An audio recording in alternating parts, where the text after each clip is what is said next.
My journey of building a business from 0 to $1 million comes in 3 different phases. First one, we have the MLM phase. Second one, we have the freelancing phase. And then the third one, we have the personal brand phase. So let's break down everything I did and how I did it so that you can do the same. So the first one was an MLM, and this was a healthy energy drink. So I was playing football, soccer, and this healthy energy drink would promise energy and also like gut bacteria, healthy sort of from the inside. And I believed in the product, I definitely did. But then once I called my friends and family and everyone was kind of tired of me, I was like, okay, this is not just like an excuse not to keep doing this. I actually insult people by doing this. And I wouldn't either want people to reach out to me that way. And so I dropped out even though I had some success. But then someone else called me up. They were like, hey, I think this is a better opportunity for you. And every time I hear like opportunity in the MLM space, I'm like, careful. But I'm like, hey, I'm an open-minded guy. I can listen to this. So I sat down, they were like, hey, we have a test that can show you the inflammation in your body. And I was like, that's awesome, because I've seen the impact of society from eating bad, sleeping bad, not exercising, all of these different things. So I took this test, I saw the inflammation in my body. They had this product, and this product helped you in 90 days sort of get that back to neutral, so you didn't have inflammation in your body, so that you couldn't develop as many diseases and all these different things, which I was super into. And so I joined, signed up, I started paying the monthly subscription, everything. I wasn't afraid to invest in myself even though I was broke, but I wanted to build something my way. I wanted to build it, online. I saw the rise of social media. By the way, this was 5-6 years ago and 7 years ago. And so I knew that social media is going to be the next big thing, combined with sales funnels and websites that sell the product that you're selling. So I could automate everything. And I asked people, why don't we do that? So again, after I'd called people, had some success, I was like, I'm done with this. I'm just going to do social media marketing and sales funnels in the future. I'm done with everything else, and I'm just going to do it in a way that is easier to scale. And so that's what I did. I dropped off, I looked at the marketplace, like what's missing right now. And with everything happening, like you see in US, Amazon and all these like big marketplaces, I wanted to do something locally. So I started with a friend of mine. We actually bought a company called Lahi Eto, or Lokalförmån. And it was basically like a membership card that we would have companies join. We got over 100 different companies who joined this platform. And when you had this card that we sold to individuals, you could get 10% discount at these 100 different stores locally as a thank you, like a reward system for supporting local. But we didn't make enough money from selling these cards. And I think we did it wrong. Instead of like charging the companies, we charged for the card $50 per year. But still, we didn't make enough. And so I was like, well, I have this network of businesses right now. Like, who can I help with social media instead? Remember from the MLM time. So I was like, okay, I can just go into a freelancing, now we're entering phase 2, freelancing space, and I can work with these companies, whatever they need, like websites. We did logos, we did social media content, advertising, drone footage, everything they needed for e-com stores here locally. We did it for construction companies, we did it for rental products, real estate, all of these different, and it was fun. It was definitely fun, even though there's a lot of things that I wish I did different. And that's the journey of just becoming an entrepreneur from nothing and dropping out of college and not having a degree, is you just test and do your best, right? And so that's what I did. I got to 10K per month pretty quickly, right? And then I was like, I remember one day after doing this for a little over a year and just like sort of maxed out the time that I could invest in this. I didn't want to grow a team. I loved being the creative person, but I didn't love having like meetings and being around these business owners because of this one simple thing that would change everything for me. So I am a personal development heavy person. Like, I love working on myself, becoming better every single day, just even 1%. But I love investing time into myself and learning new things about the world, about me, my potential, psychology, and all these different things. And so I would go to marketing conferences and all these different things, and I was always hyped. But business owners local, I felt like they were kind of like, man, things suck. It's looking bad in the marketplace right now, and all these different, I wouldn't enjoy being around these business owners, and I would also not enjoy the person I was becoming. So remember one night I was driving home at like 3 a.m. and I wasn't spending enough time with my wife, and we had a kid at the time as well. So, which by the way, I missed out a huge portion of this entirety that I'll share at the end of this. The one thing that changed everything for me was having a kid, and I'll explain more soon. But I was driving home 3 a.m. and I was crying because I was like, is this it? Like, I built this business that is making 6 figures, but I'm not happy. Like, I feel depressed and I have anxiety and all these different things, and I'm not sleeping good. I'm not, sleeping enough. I'm not eating good, and I'm not taking care of myself. And I've just like worked myself to the ground. And I just felt like, is this it really? And so when I got to that point, I knew I had to make a change, but it was scary. Like, anytime you want to make a change is super scary. So I wanted to work with more like-minded people. I wanted to use the skills that I had learned, but I wanted to move into a more international direction. And for that to happen, I knew I had to cancel, you know how they say, like, you gotta give up good to become great? I had to give up the safety that I'd created. And so at New Year's, I think it was 2018 or 19, I canceled all of my clients. I shut down my 6-figure SMMA, my digital marketing agency. And some of you are gonna be like, why would you shut down a 6-figure, literally 10K per month agency?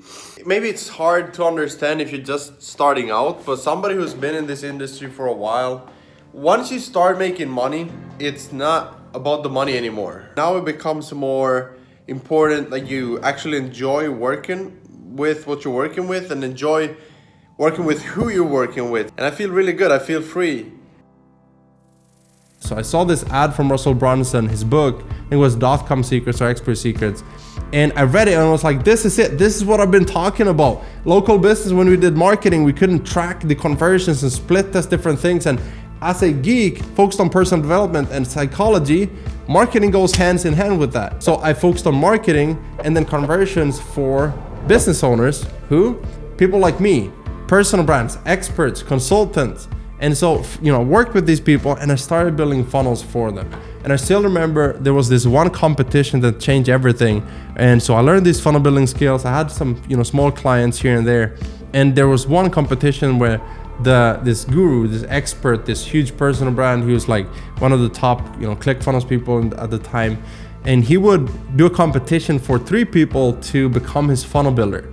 So I was nervous, obviously. It was, a huge opportunity for me, huge chance to work with this person. And I set my mind to just winning that. Like, I'm just gonna win this right now. I don't care how much time it takes.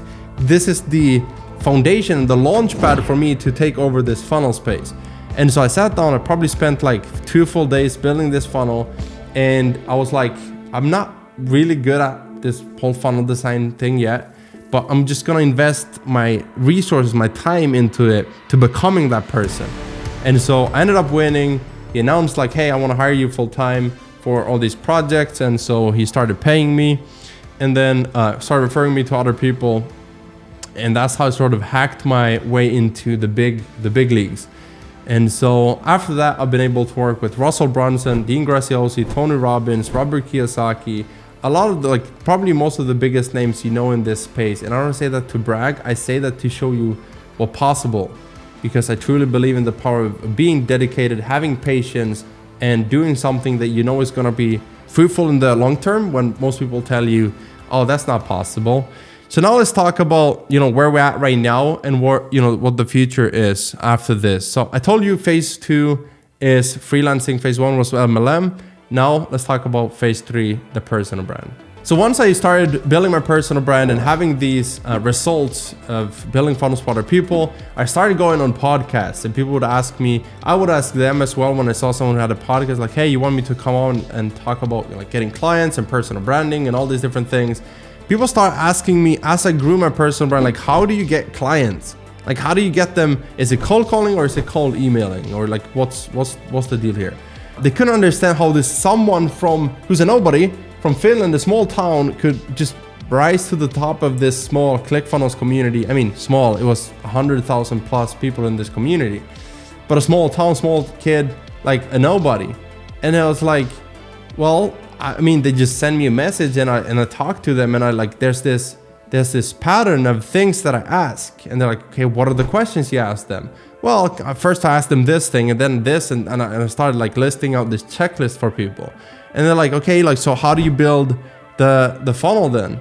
And I was like, well, I go through like a research process, and then I build the mood board, and then, you know, the design, the copy, like all the different things. And I sort of created a checklist for that. And people started asking, you know, for more coaching, can you show me how to do that? And so I started selling coaching and a course called Full-Time Funnel Designer, which we have now updated to 2.0 and 3.0, because I obviously update it every single year with new information that I learned as I build these funnels myself. Because yes, I still build funnels. I'm not just a guru teaching this. I actually make money myself doing this as well. So my entire story led me to, or my journey led me to this funnel person, this some people, or Russell Brunson calls the celebrity funnel builder. And so that's where we are right now.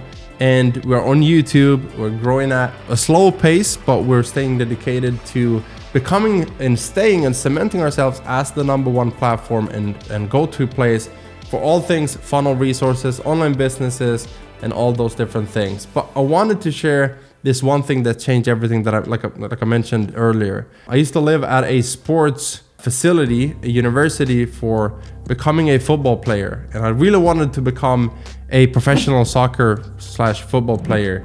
And I had this voice inside of me that said, hey, Gusten, you can do big things. You can become someone, and you can actually build a platform to spread a message of positivity and show people true love and what it's like actually being a true Christian and loving people, serving people, and all these different things.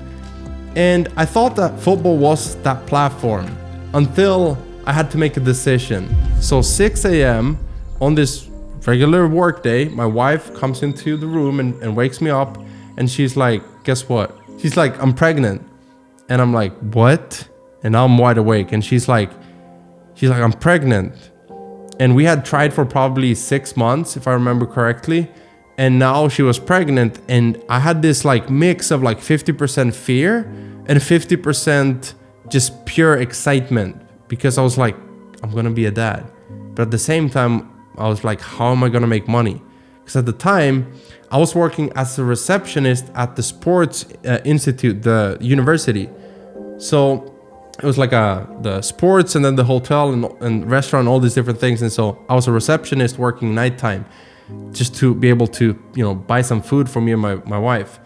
And so she was pregnant. I had 9 months to figure it out. And when you set that time frame, that's when magic happens. So I knew I don't want to be a father who can't provide for my child. I'm not going to be that person. That is a selfish person to be, who's lazy, focused on what I want instead of focusing on what I can do for my family and for other people. And this mind shift has allowed me to not only provide for my family, going from not being able to buy food and having to go into the car and find coins to buy pasta and noodles, to now having a multi-six-figure per year business going into 2023, where we're approaching close to 86K per month, which is the $1 million run rate. And I'm very excited. I'm very grateful to my wife, who stuck with me when people told her that I'm using her, because she paid the rent, the bills, everything. And now we're here, and she's retired. She's home with our 2 daughters, Nela and Nova. And I'm just very proud of her for being that strong woman who can take care of the kids and be the woman, the mom of the home. And also, while in that crisis mode, look at me and say, look, I don't love the person that you are right now yet. I love you, but I know you can do more. And I'll support you in the process of becoming that person, to building this business so you can provide. And I have patience knowing that there's better things in store for us. And so I probably missed something from the journey, from this entire, there's so many different things that have gone on in my life since I started. And we're just getting started. Every single day I just feel like, what can we do next to serve? Can I update the course for you? Can I create another video on YouTube? Whether it's free or paid, I want to serve every single person. So if you're watching this, you probably have a goal in life. You want to start a business. You want to do big things. And so I want to leave you with a few different advice. And so I wrote these down here so I wouldn't forget them. But I truly believe that If you want to build something great, then these can help you. Number one, don't start something you're just passionate about. Build something that people actually will pay for. Number two, start something you're good at and can sell for a premium. So there's a demand and there's a strength within you that might feel easy for you, but it's hard for other people, so they're happy to pay for it. Number three, build a business you can operate from anywhere with high profit margins. So freelancing, you keep everything. If you sell a course, once you're good at something, then you also keep, almost 100% of that because it's digital. Number four, become good at one thing first before you start diversifying. So I once, did all the different things and I was making the same 10K per month instead of just focusing on taking that to 10 to 20K per month. And so once I did that, I took my funnel agency to 20K per month. And so that just shows the power of focusing on one thing. Number five, don't optimize for happiness. It'll make you lazy. So instead of optimizing for how can I be happy? Why am I not happy? I need to find comfort and happiness. Then you'll become this lazy person who's not pursuing growth, which leads me to the next thing. Optimize for growth instead, because it'll give you meaning. And then meaning will give you happiness as a bonus, right? Which leads me to the last thing. Focus on giving and serving people. It'll give you happiness as a bonus because you feel like you're making a difference in the world. And that's because you are.